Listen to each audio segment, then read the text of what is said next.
Salut les pros, Nicolas Cogan, mon business coach. Bienvenue sur cette nouvelle vidéo où aujourd'hui on va parler d'un sujet qui vous concerne tous, tous les professionnels, en tout cas tous ceux qui veulent réussir dans leur business. Ce sujet aujourd'hui dont on va traiter, c'est la cohésion d'équipe. Et pour ça, j'ai le plaisir d'accueillir aujourd'hui mon invité, Clément Bergon. Bonjour Clément, comment vas-tu? Bonjour Nicolas, je vais très bien, merci beaucoup de ton invitation. Écoute, j'ai profité de pouvoir participer à ta conférence tout à l'heure pour t'interviewer. Donc merci, en tout cas, je sais que ton temps est précieux. Avec grand plaisir, De me merci à toi. l'accorder. Est-ce que c'est un sujet qui t'inspire? La cohésion d'équipe? Ouais. Ah oui, bien évidemment. C'est un sujet extrêmement riche et je dirais qu'il a été important pour moi depuis tout petit, puisque quand j'étais tout petit, je jouais au rugby. Et au Très rugby, on parle tout le temps de la cohésion d'équipe. Il faut Forcément. toujours être avec les copains. Avec les copains. Alors, ça ne va pas échapper l'accent du sud-ouest. Est-ce Oui. que, du coup, on peut peut-être commencer par te présenter à ma communauté? Avec grand plaisir. Alors, je te laisse la main? Ben, si tu veux. Allons-y. Donc je m'appelle Clément Bergon, je suis conférencier, coach, formateur, plus précisément dans le domaine du management, et je dirais plus du management humain, et aussi dans le domaine de la communication, puisque j'enseigne entre autres la process communication. On en parlera certainement également tout à l'heure si ça Avec plaisir. te fait plaisir. Parfait. L'idée aujourd'hui, au travers de ce sujet-là, moi, tu as une approche que j'aime beaucoup. Je suis sur tes réseaux depuis déjà quelques temps. Si j'ai souhaité vraiment que ce soit toi que j'interpelle sur la cohésion d'équipe, c'est que je sais que derrière toute la théorie qui peut être poussée, tu es un homme de terrain. Aujourd'hui, on est régulièrement sur le terrain. On remarque que la non-cohésion d'équipe a nécessairement un impact sur les résultats, sur le bien-être au travail. On sait que c'est un sujet important. Est-ce que tu aurais un premier conseil à nous donner? Tu faisais une analogie tout à l'heure avec le sport. S'il y avait, je ne sais pas, 5-6 clés. Ben, je dirais que la première des clés, qui pour moi me paraît fondamentale et qui pourtant n'est pas forcément, je dirais, la plus spontanée pour beaucoup de gens, c'est déjà de savoir poser un cadre clair. C'est vrai. C'est pourtant évident, je dirais, dans toute relation, que ce soit une relation professionnelle, que ce soit dans une relation personnelle, même dans une vie de couple, la première des choses, la base, c'est de connaître le cadre. Tout à fait. Quelle est notre zone finalement de fonctionnement? Qu'est-ce qui est hors limite? Et donc finalement, qu'est-ce qui peut être, je dirais, cause de recadrage? Oui. Et qu'est-ce qui est notre zone de fonctionnement? Et si on ne pose pas un cadre clair d'emblée, comment peut-on faire en sorte que tout le monde fonctionne de manière cohérente?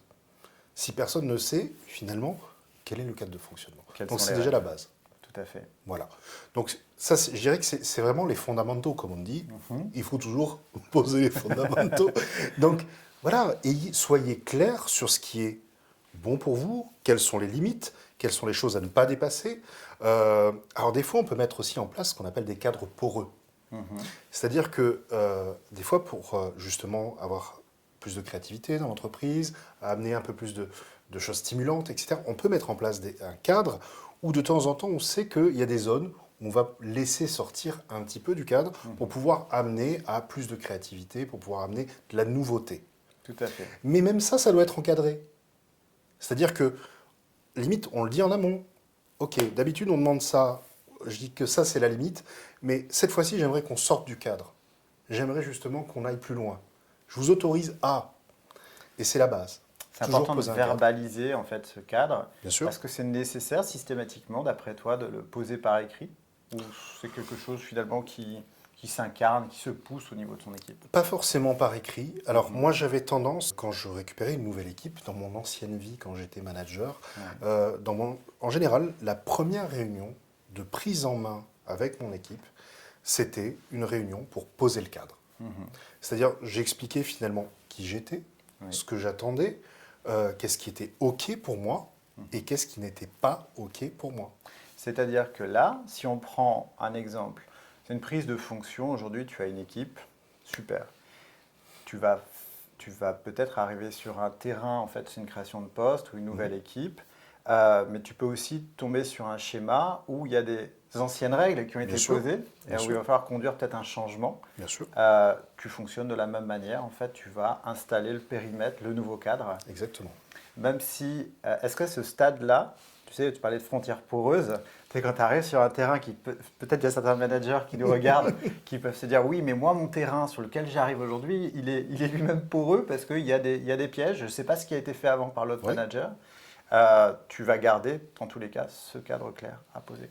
Ben, c'est une évidence. Mhm. Je veux dire, imagine, tu arrives sur un terrain chaotique. Mhm. Alors, certes, tu peux avoir une équipe faite qu'avec des super 4x4, Yes. mais si tu as envie de créer un boulevard, de créer une autoroute pour que tout le monde atteigne rapidement les objectifs, ben, l'idéal, c'est de poser du bitume, c'est de faire une route nette, propre, pour qu'on puisse aller vite. On est Ben, d'accord. posons les fondations, c'est tout. On revient toujours au même, hein, c'est les fondamentaux. Et là, clairement, c'est vraiment le premier volet. Sans quoi, dans tous les cas, tout ce qu'on va installer derrière Ce sera n'aura pas de chaotique. sens. Voilà, D'accord, parfait. avec plaisir. Il y a d'autres points que tu vois comme ça sur la, qui pourraient permettre d'être un levier ou tout simplement une garantie de poser les bases d'une cohésion d'équipe saine. Ben, bien sûr, alors il y a notamment quelque chose qui est malheureusement un peu trop oublié, c'est le fait de donner du sens. Oui. Je veux dire, comment peut-on motiver ses collaborateurs s'ils ne se sentent pas impliqués dans le pourquoi de réaliser une action? C'est-à-dire que si on leur dit juste, il faut aller là, super, alors ils vont mettre en effet un peu de bonne volonté à le faire, mais si on leur explique tous les tenants et les aboutissants, et encore mieux si on les fait participer pleinement à la réflexion stratégique pour pouvoir atteindre la destination où on veut aller, mais là, tout de suite, forcément, tout le monde va pousser dans le même sens. Tout le monde va aller dans la même direction. On va créer une symphonie. Tu prêches un convaincu, tu sais. Et aujourd'hui, s'il y a un message, moi, que je voudrais lancer au travers de ce que tu dis, c'est que beaucoup de managers pensent gagner du temps en faisant l'économie, tu sais, l'économie comment dire, de faire participer l'équipe. Et c'est un temps qu'ils vont devoir multiplier en ce que moi je vais appeler SAV social ou de revente du projet derrière. Et donc c'est un mauvais calcul. Complètement. Je dirais que même si, à la limite, même si vous avez une idée de comment atteindre les objectifs, c'est sûrement une excellente idée, je n'en doute pas. Mais réfléchissez au fait que peut-être dans l'équipe, il va, grâce au cerveau collectif, il va peut-être apparaître une idée encore plus brillante que celle à laquelle on aurait pu penser en tant que manager. Et en plus, même si c'est juste l'idée qu'on avait nous qui sort, parce que c'est juste l'idée évidente, Yes. ça viendra de l'équipe, ça viendra du collectif. Donc ça sera validé par l'équipe, et donc l'équipe s'impliquera. Tout à fait. Pourquoi doit-on obligatoirement se donner le copywriting de la bonne idée? On travaille en équipe. Tout à fait. On est vraiment dans un management que malheureusement on peut qualifier de nouveau parce qu'il y a encore des managers, tu sais, qui sont dans diviser pour mieux régner ou ce type de comportement qui ne les sert pas finalement, qui ne les sert pas. Est-ce que, il y a une question que je me pose, tu sais, quand tu travailles sur une équipe à taille humaine, certaines fois, le sens collectif, il n'est pas compliqué à mettre en place. Et certaines fois, on va essayer d'attacher un sens pour l'individu, individu par individu. Je vais prendre un exemple. Un commercial de votre équipe ou un collaborateur, vu qu'on a beaucoup de gens qui aujourd'hui sont très sensibles au métier de la vente, je parle des ventes, va attacher finalement son résultat, on va essayer d'attacher son résultat à peut-être un de ses objectifs personnels. Tu vois, ça peut être l'achat d'un appartement ou des choses comme ça. Est-ce que toi, tu y vois un danger dans ce type de fonctionnement ou c'est quelque chose qui te paraît sain? Ça, je dirais que ça peut être sain, mais ça me paraît secondaire. C'est-à-dire que, à la limite, pour moi, il y a 3 visions. Quand on intègre une entreprise, il y a déjà la vision d'entreprise. D'accord. Ça, c'est une base. Ensuite vient la vision d'équipe. Ça, peu de managers le font, alors que c'est un travail qui est juste magnifique. J'ai eu l'occasion de travailler avec pas mal d'entreprises où j'ai aidé des managers à développer leur vision d'équipe. Et ils m'ont dit, mais ça change tout en termes de comportement, en termes de cohésion, c'est juste hallucinant. Et la vision d'équipe n'est pas la vision d'entreprise. Elle vient certes au service de l'entreprise, mais ce n'est pas celle de l'entreprise. Après, les objectifs personnels, je dirais qu'en tant que manager, ça ne me regarde pas. On est d'accord. Maintenant, si en effet notre collaborateur nous en fait part et qu'on valide en disant, ben oui, en effet, c'est sûr que ça pourra t'aider à, ok. Mais mon objectif, c'est déjà qu'il se donne du sens dans l'action qu'il met en place pour son travail. C'est-à-dire que déjà qu'il trouve finalement du bonheur, de l'épanouissement, du sens dans ses actions du quotidien. Si en plus ça vient au service de sa vie personnelle, c'est très bien. Tant mieux. Mais ce n'est pas mon rôle. C'est pas le premier levier. C'est pas le premier levier. On est d'accord. Parfait. Là, aujourd'hui, là, tu as soulevé quelque chose qui est très intéressant et qui est peut-être contre-intuitif pour certaines personnes. C'est le sens que je vais donner à mon équipe n'est pas nécessairement le même que celui de l'entreprise. Bien sûr. Est-ce que tu peux développer un tout petit peu pour éclaircir en fait cette notion-là au niveau de... Bien sûr. Imaginons par exemple, tiens, une grosse société qui fait des téléphones et des ordinateurs. Je dis n'importe quoi, mais je prends un exemple. Ça me parle. Voilà, avec, je sais pas, une poire comme emblème. Et qui vous dit, en slogan, pensez différent. Votre objectif, c'est de faire différemment. Tu devrais la déposer. Tu crois? Ouais, je Ouais. pense. Donc, Ouais. pensez différemment. Et, mais, ok, pour les collaborateurs, c'est très inspirant, c'est fabuleux, penser différemment, mais comment, au sein de mon équipe, je peux contribuer à enrichir cet objectif de l'entreprise? Comment je peux contribuer à faire en sorte que, justement, l'image du produit reflète cette idée de penser différemment? Alors, j'en sais rien, moi, peut-être que je suis dans la recherche et développement. J'ai une équipe de R&D, on est là en train de créer des nouveaux produits. Et alors, quelle vision peut-on apporter en R&D pour contribuer à penser différemment? Tout à fait. Et donc, c'est là qu'il va y avoir toute une réflexion. Et peut-être que la réflexion va amener à plein de choses. Bien évidemment, c'est une réflexion à faire, là aussi, en équipe. C'est pas le manager qui arrive en disant « la vision d'équipe, c'est ça ». Je veux dire, dans ce cas-là, prenez votre retraite. C'est terminé, ça n'existe plus, ça. Clairement, c'est, là encore, quelque chose à réfléchir ensemble. Qu'est-ce qui motive les gens? Qu'est-ce qui leur donne envie? Qu'est-ce qui les pousse à travailler et à prendre du plaisir dans leur travail? Et je veux dire, alors, il y en a plein qui vont parler de finances, qui vont parler de ce qu'on... L'argent, finalement, n'est pas le plus gros levier On est bien d'accord. de motivation. C'est vraiment pas du tout le plus gros levier. Bah ça, je crois que tant que tu manages pas réellement une équipe, tu peux pas t'en apercevoir. Bien sûr. Et c'est vrai que quand tu as les leviers, comment dire, de stimulation, d'incentive ou autre au niveau de tes équipes, tu t'aperçois très rapidement que ce que tu dis là, Clément, en fait, Oui. C'est vrai. Bien sûr. C'est-à-dire que l'argent, comme ça, en premier lieu, on pourrait dire que c'est l'ultime levier de motivation ou de cohésion. Bien sûr. Pas du tout. Pas du tout. Et donc, imaginons qu'il y a un brainstorming et qu'à la fin, sorte quelque chose, je dis n'importe quoi, j'invente au fur et à mesure, l'originalité au service de la différence. Eh bien, à partir de maintenant, comment faire pour que notre équipe reflète cet esprit-là, cette vision-là, soyons l'originalité au service de la différence. Et finalement, revenir à chaque fois, à toutes les réunions, à toutes les choses, en quoi est-ce que tu as apporté est original? En quoi as-tu apporté un service dans la différence? Et à chaque fois recentrer sur la vision d'équipe. Et c'est vrai que ça devient très motivant, très mobilisant, parce que on se dit à chaque fois, non, comment puis-je être original? Et on sait que c'est quelque chose sur lequel on va toujours revenir, parce que c'est devenu une ligne directrice. Oui, c'est le point commun finalement, le point de centrage de ton équipe. Exactement. Ça permet derrière peut-être plus facilement de fédérer Oui. que la contre-thèse que tu évoquais tout à l'heure avec je veux, j'exige. J'ai réussi à le dire, parce que Je veux et j'exige. Oui, c'est dur. dur. C'est dur. Oui. Voilà. Très bien. Donc là, tu as parlé de plusieurs points. Est-ce que pour toi, la notion de... Alors, la question est orientée, ok, mais la notion de cohérence, tu sais, je dis Oui. je fais. Parce qu'il y a d'autres éléments comme ça qui peuvent être de nature à soutenir pleinement en fait cette cohésion dans une Bien équipe. sûr. Ouais.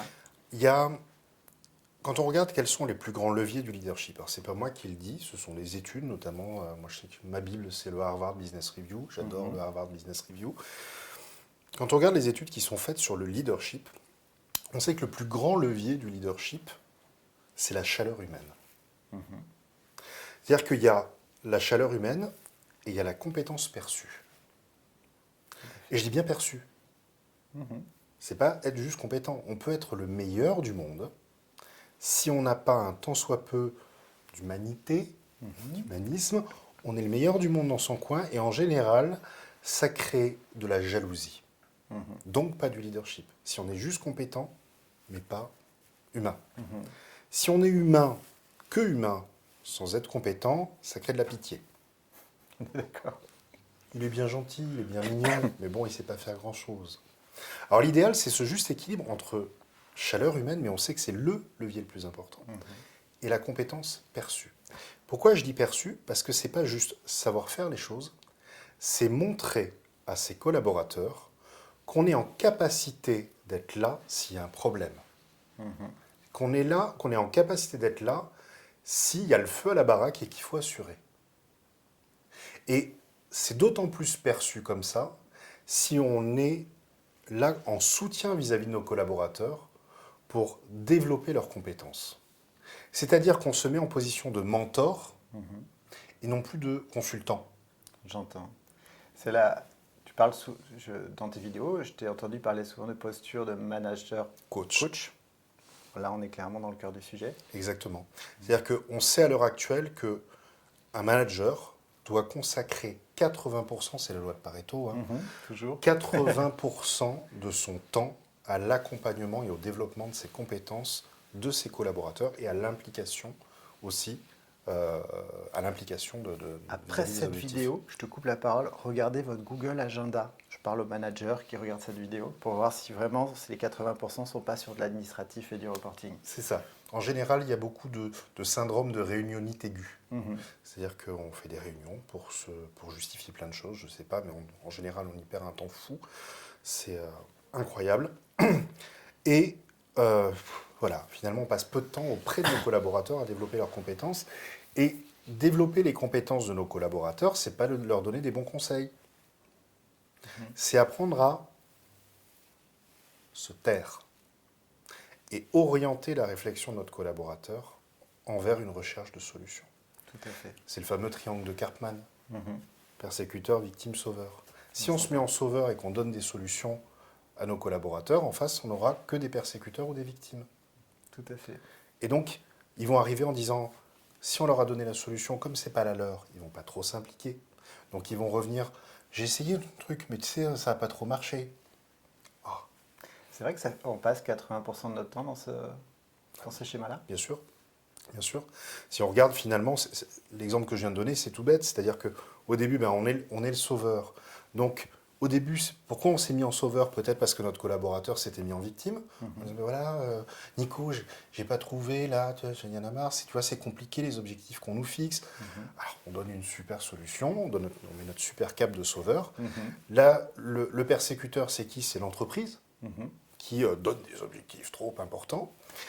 Et au final, lui, il va pas trop se motiver à mettre en application ce qu'on lui a proposé, notre super solution. Et par voie de conséquence, derrière, quand il va revenir mais en mode persécuteur. Tout à fait. Mais tu vois, Nico, j'ai essayé ton truc, ça marche pas. Vraiment, voilà, je te le dis que les objectifs sont trop élevés, c'est n'importe quoi ce qu'on nous demande. Donc là, par voie de conséquence, c'est le persécuteur, nous, on est la victime. Non, mais tu sais, je veux dire, si on nous fixe des objectifs comme ça, c'est qu'il y a une bonne raison, et tu sais, il faut qu'on atteigne. Et donc là, on est la victime, et tout d'un coup, le sauveur, ça devient l'entreprise, puisqu'on est en train de dire, l'entreprise, c'est normal. Si elle nous donne ça, c'est qu'a priori, c'est bon. Et on passe notre temps à faire ça. Sauf si, en fait, on coupe court immédiatement en disant, super, je comprends qu'en effet, il y a des difficultés par rapport à atteindre l'objectif. Est-ce que tu as réfléchi à des solutions? Ah non, très bien, parce que dans ce cas-là, ce que je te propose, si tu veux réfléchir à 4-5 solutions, on se revoit vers 17h et on en discute. On time ça, on met une deadline, la responsabilité. Spécifique, mesurable, atteignable et ambitieux, réaliste et dans le temps, dans le temps, dans le temps, dans le temps et dans le temps. Toujours dans le temps. C'est intéressant parce qu'on parle de chaleur, on parle de chaleur humaine. Alors, ce n'est pas quelque chose que tout le monde a forcément de manière naturelle, mais ça se cultive. Ça fait un pont sur la process communication. Est-ce que ça, c'est des outils qui sont de nature à aider autant les managers que les salariés? Mais ça dépend après de chaque profil. Je vous dirais, et ça c'est mon avis personnel, mais je vous dire dans ma dernière formation que j'ai donnée en process com, puisque j'ai le plaisir d'enseigner ce modèle, je suis à la fois formateur et coach en process communication. On mettra les références sous la vidéo. Ah ben, avec plaisir, merci beaucoup. Et en fait, dans le dernier atelier de formation que j'ai fait, tous m'ont dit, on ne comprend même pas pourquoi ce modèle n'est même pas enseigné à l'école. À l'école, ouais. Ça devrait être enseigné, mais dès, par exemple, le collège. Voire même, on pourrait presque l'adapter pour la petite enfance. Parce que c'est un outil de tolérance et de compréhension du mode de fonctionnement des autres et de soi. Juste hallucinant. Pour moi, ça a été l'outil qui m'a le plus aidé en tant que manager. J'entends. Alors j'ai une bonne nouvelle. J'ai eu un fils qui a 5 ans Ouais. et il prend un livre tous les vendredis à l'école Ouais. pour le week-end, enfin pour la semaine. Et il a ramené un livre l'autre jour avec un livre des couleurs, Oui. sur les émotions. Et c'est déjà un premier pas si ça démarre à la maternelle. Donc il y a peut-être un espoir. C'est clair. Maintenant, c'est vrai qu'aujourd'hui, moi, ce que je trouve génial dans la process communication, c'est qu'on va vraiment en profondeur, chose que sur des outils qui sont plus souvent utilisés en entreprise, comme le disque, avec les couleurs, là, justement, c'est pour ça que je pensais à ça, ou le son K, ou les choses comme ça. Ben là, tu peux vraiment aller sur la partie opérationnelle qu'il y a derrière. Parler des méthodes concrets, là, clairement, c'est des outils pratiques qui nous permettent clairement de transformer la relation. Complètement. Donc le management, donc la cohésion d'équipe, et ainsi de suite. Ben, disons que la force de ce modèle, qui, n'oublions pas, a été développé par un chercheur en collaboration avec la NASA. C'est une petite société, ça? Tout petit. Ouais. Voilà. C'est-à-dire qu'en fait, comment dire, la notion de quelque chose de vague pour des sociétés aussi précises que la NASA ou que justement un chercheur, c'est que non, peut-être que non. On est sur un modèle, moi ça m'épate, qui a un taux de reproductibilité de 97,8%. C'est dingue. 97,8%. C'est-à-dire que on échange en fonction peut-être de certains mots, certaines choses que tu vas dire, notamment par exemple des drivers, ce qu'on appelle les drivers. Si tu étais sous stress, je pourrais percevoir des drivers dans ton langage. Et en fonction des drivers que je vais percevoir, eh bien, je peux derrière voir toute la suite logique de ce qui va se produire si je n'interviens pas. Et donc, l'avantage, c'est qu'on a les outils, par exemple, pour désamorcer le stress. On voit la clé, on voit le driver, on dit « Ah, tiens, là, il y a un stress. C'est tel type de stress de tel type de personnalité. » Ok, donc je peux mettre la clé, et voilà, et déverrouiller le stress. Si je comprends bien, en fait, c'est qu'on est presque dans le préventif. Ah oui. Ok, d'accord. Et on peut même aller dans le curatif, on peut dire, dans certains cas, puisque c'est même un modèle qui est enseigné pour des thérapeutes, pour des psychologues, etc. Très bien. Une richesse à ne pas se priver, je crois, surtout dans le monde actuel où on voit de plus en plus de managers qui sont perdus avec, on va dire, les nouvelles générations. Les nouvelles générations ne savent plus comment les prendre. Donc on voit bien que l'ancien modèle de très descendant, il ne fonctionne pas. Si tu es habitué à ça, il faut que tu le déconditionnes. Et si tu veux te déconditionner, il faut bien que tu apportes une nouvelle technique, une nouvelle approche. Et on peut l'inventer. Il y a des gens qui réinventent la roue, mais se former, ça va plus vite, c'est plus efficace. Et si jamais il y a un impact sur tes résultats, accessoirement, je pense que c'est bon pour ton entreprise. Très bien, Clément. Je souhaiterais te poser une question un peu à la Tim Ferriss. Oui. Est-ce que tu as un achat, ou tu as fait un achat de moins de 100 € ces 6 derniers mois ou cette dernière année qui a changé ta vie ou amélioré ton confort de vie de façon significative? Un achat de moins de 100 € qui a amélioré ma vie de façon significative. Oui. Alors, c'est pas un achat, ça a été un cadeau. Est-ce que ça marche aussi? Ça compte aussi. Ouais. Ok. Non, parce que justement, comme je savais que le cadeau allait être fait, je ne l'ai pas acheté, mais sinon je l'aurais acheté. Je joue au golf. Ouais. C'est un sport qui me permet de me détendre et de me vider l'esprit. J'adore ce sport-là parce que c'est un peu comme de la méditation. Ouais. On n'a pas le droit au golf de penser à autre chose que golfer. Parce que le moindre millimètre peut avoir des conséquences derrière énormes. Donc en fait, on est obligé de... Bah, quand on golfe, on golfe. Focus. Exactement. Et bah, je déplorais de ne pas avoir le temps de pouvoir aller suffisamment au golf ces derniers temps. Et donc j'ai mon fils, qui pour mon anniversaire m'a offert un tapis de putting Yes. pour le salon, pour chez moi. Voilà, on déroule le tapis et ça me permet de putter chez moi. Et comment dire, ce simple tapis de putting est juste quelque chose d'extraordinaire parce qu'en fait, il me permet en 2 minutes de me recentrer. En plus, ça permet de passer des moments sympathiques avec mon fiston. Il joue aussi. Il joue aussi, Ouais, génial. on joue tous les deux, donc ça nous permet de putter à la maison. Mais des fois, tout simplement, je suis voilà, les idées qui partent dans tous les sens, parce que plein d'échéances, plein de choses en même temps.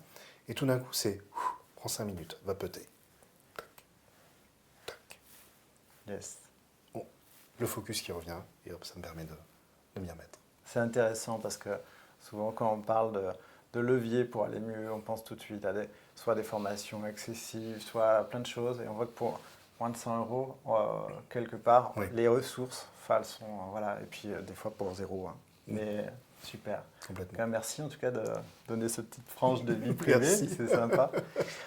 En tout cas, moi je te remercie sincèrement de ce que tu fais au quotidien. Voilà, je sais que tu inspires beaucoup de monde, j'en fais partie. Merci. Et puis j'ai envie de te dire à bientôt. À très bientôt. Super. Merci beaucoup, Nico. À bientôt, À Clément. bientôt. Au revoir. Eh bien, pour ma part, je vous dis à bientôt dans une prochaine vidéo. Et j'espère que vous aurez trouvé plein de valeur dans cette vidéo auprès de Clément. Je mettrai l'ensemble des liens de façon à ce que vous puissiez voir les ressources, les précieuses ressources qu'il a à proposer. Merci, salut. Au revoir.